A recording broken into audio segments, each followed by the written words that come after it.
Congratulations, you've got a job no one else wants. You don't fight in wars. You don't heal the sick. You end lives, for a living, and for that, they pay you in blood money. You're born into a respectable family. Whatever that means. Not rich. Not poor. Just invisible.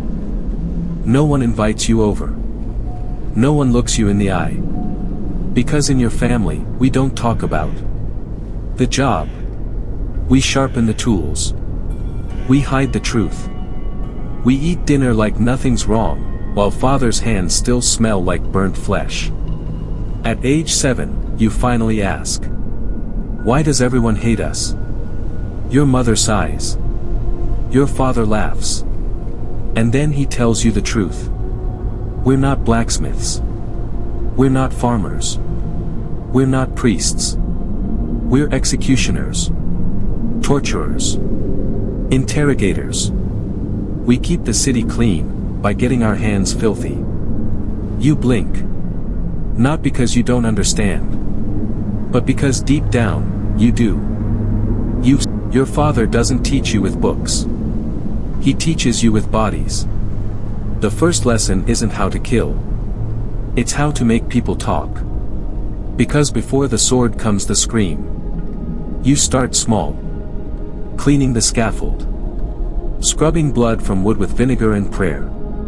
Sharpening axes so finely you can see your reflection, and wish you couldn't. At age 10, he hands you a rope.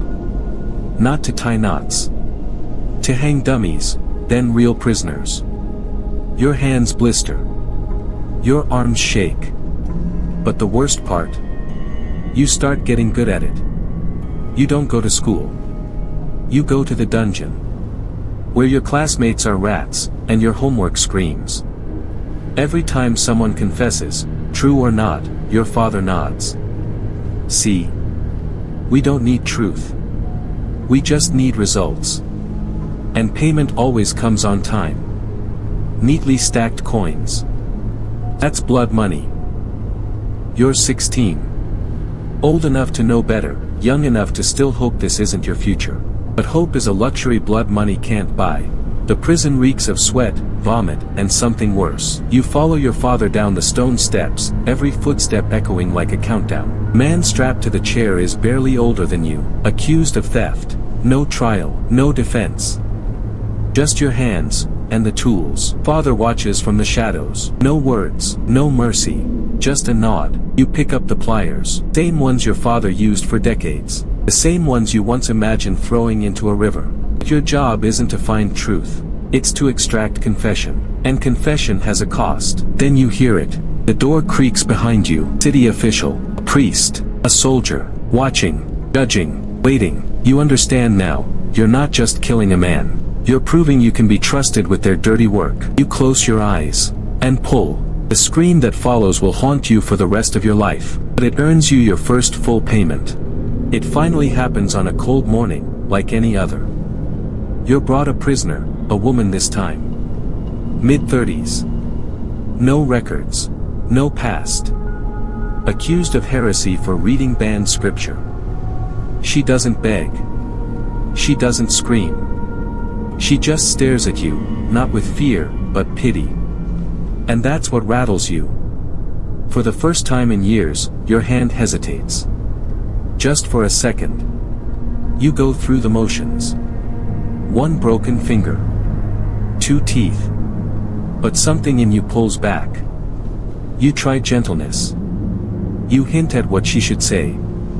You want her to lie, just confess and end it. But she doesn't. Instead, she asks you quietly. How much are they paying you to forget you're human? That line cuts deeper than any tool in your kit. Later that night, she's dead. The confession came, eventually. But the church? They call it hesitation. Mercy. Weakness. A tribunal is formed. Suddenly, you're not just the executioner. You're the suspect. They accuse you of sympathizing with heretics. They question your loyalty, your devotion, your results. They don't care about your past service. Not the 1,000 confessions. Not the perfect executions. Not the decades of silence you swallowed. All they care about is that one woman. Try to explain. Say you were tired. Say she resisted. Say anything.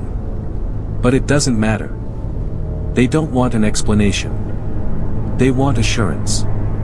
So they offer you a choice, they hand you a file. Tomorrow's job. A young man. Barely 18. Charged with blasphemy after questioning the bishop during Mass. You look at the details. You see yourself. Same age you were when the blade first trembled in your hand. It's not a choice. It's a sentence. And you already know the outcome. The next morning, you walk onto the platform. Crowd watching. Priest nodding. Your tools shine like polished betrayal. The boy screams as you begin. The crowd cheers. The tribunal smiles. You don't, because today, they paid you not just in blood money, but in what was left of your humanity. Years pass. You stop counting the bodies. Stop burying the coins. Stop dreaming altogether. Your name becomes legend, or warning, depending on who's telling it. Some say you vanished.